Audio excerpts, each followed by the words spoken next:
Bonjour, bienvenue à toutes et à tous sur Cocotte TV. Aujourd'hui, nouvelle vidéo de présentation. On vous parle d'une carte mère, à savoir la B550 Vision D de chez Gigabyte. Une carte mère qui, n'ayons pas peur des mots, est probablement une des plus belles productions de l'année.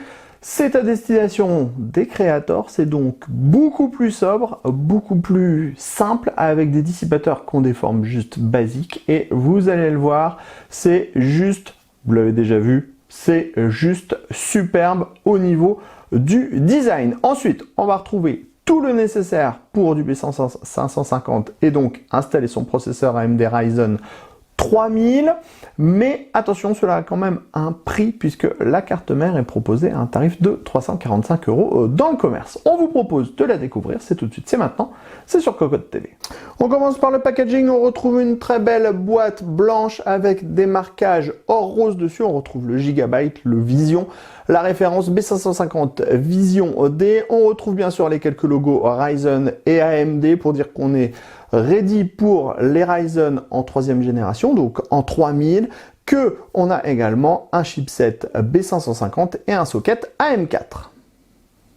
On découvre maintenant le bundle, il est composé d'un DVD avec les pilotes et les utilitaires, une notice d'utilisation, un petit bornier pour pouvoir relier facilement les power on, les resets et toutes ces choses-là sur la carte mère. On retrouve une antenne noire et blanche à destination du Wi-Fi 6. On va également retrouver un câble pour la gestion du RGB, 2 sondes de température, 4 câbles SATA et un guide d'installation rapide. On passe maintenant à la carte mère, on est sur un format ATX et comme on vous le disait en début d'introduction, cette dernière est juste absolument superbe car elle est terriblement sobre. On a un PCB noir mat, des dissipateurs et des caches qui sont ou blancs ou gris légèrement sablés et ça donne un mélange absolument superbe. De temps en temps, on se demande pourquoi on met des formes dans tous les sens car le plus simple est parfois le mieux. Ensuite, au niveau de la carte mère, on est sur un socket AM4. Autour du socket, on va retrouver pas moins de 14 phases d'alimentation. Le tout sera alimenté par un connecteur en 8 pins. À côté, on va retrouver 4 DDR4 qui sont renforcés.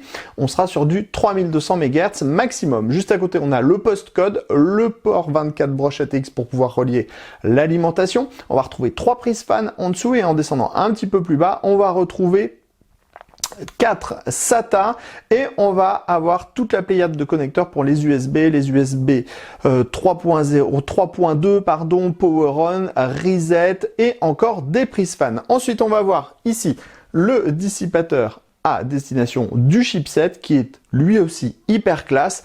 Et après, on va retrouver 2 emplacements M2. Donc pour des SSD NVMe, le premier en haut est en PCI Express 4.0 4X géré par le processeur. En dessous, on est en PCI Express 3.0 4X géré par le chipset. Ensuite, on va avoir 2 PCI Express 16X. Le premier est en 4.0, le second est en 3.0. On sera en 16X. Enfin, on a un dernier slot PCI Express 16X qui lui sera câblé en 4X uniquement, toujours en 3.0. On retrouve ici la petite carte Wi-Fi 6 bien sûr, qui va permettre aussi la gestion du Bluetooth. Enfin, on a toute la partie audio ici qui est séparée du reste de la carte mère et on est sur un codec ALC 1220 de chez Realtek. À l'arrière de la carte mère, PCB noir mat avec renfort derrière le socket, c'est tout.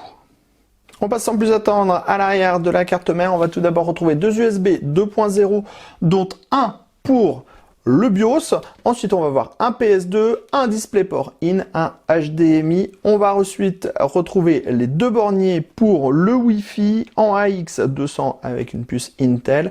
Juste en dessous, on a deux USB 3.2 Gen 1 en type A. En dessous, on retrouve deux USB 3.2 Gen 2 en type C. Ensuite, on va avoir deux Ethernet 1000, tous les deux en base Intel.